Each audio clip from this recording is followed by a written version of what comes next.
couple of weeks ago, we decided it would be fun to do a story on the Idaho Capitol cannon, that 1857 Civil War era cannon donated to the state by Senator Bora and has been sitting on the State House southwest lawn since 1910. We thought it would be a straightforward story, but we quickly learned there was a lot about the canon of the cannon that was either just local legend or just plain wrong. Things like it wasn't as old as it was said to be. It was supposed to have been used in the siege of Vicksburg, Mississippi, but its combat record couldn't be verified. Then there were the stories about the cannon going off, once when a hidden bottle of hooch stuffed inside exploded from the heat, and twice when jokesters jammed it with gunpowder and junk. Well, the former could never be proven, but the latter two stories were backed up by newspaper articles in 1932 and 1946. Well, this cannon story has more layers than one Walla Walla onion, because peeling back those blasts from the past revealed this. Like a lot of kids who grew up in Boise, Tammy Roby remembers her occasional trips to the state capitol. Well, when the schools came down here, took us on our field trips. But Tammy's memories go back further than that. Oh, we tell the story every time we drive by. The story We talk about it, yeah. is one of the few connected to the Capitol cannon. May 23rd, 1946. Tex Beneke was atop the charts with Glenn Miller. President Harry S. Truman was in his second year of his first term. And apparently, Boise pranksters were setting off the State House cannon. Boise police said 6 or 7 kids placed black powder in the Civil War 42-pound cannon and touched off an explosion that shook the State House, the Federal Building, and Hotel Boise windows. One of those 6 or 7 kids, Right, that's right, absolutely. was Tammy's dad. Heard about it all the time. And my dad was really proud of it. He was. He was.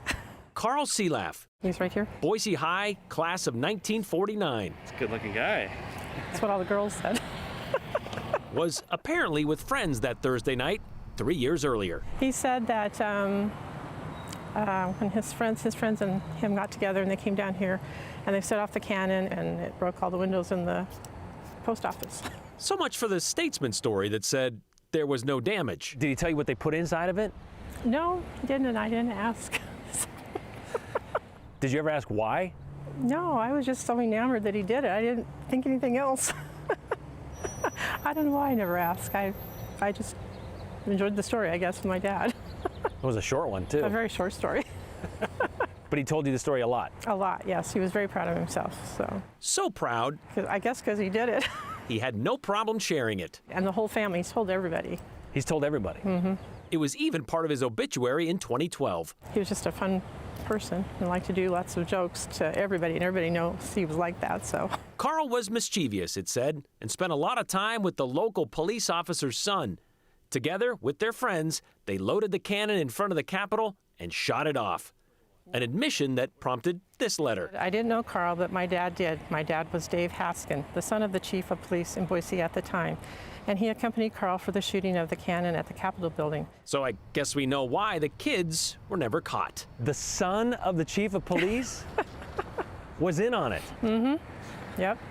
Well, no wonder they felt pretty safe bragging about it. Yes. And so does Tammy. They go, really? Wow. As well as the families of the others involved. I'm sorry for your loss, and I'm so sorry I didn't know Carl, but we'll always include his name as I repeat the tale of the cannon. And it keeps getting repeated. The 1932 blast was also attributed to Boise High School students, suspected of celebrating a basketball win over Caldwell in the district tournament. Well, no damage was reported with that blast either. But they plugged the cannon with some concrete at some point in the 1950s. Blown out windows or no blown out windows, the story has already been passed to her dad Carl's 7 grandkids and his 12 great grandkids.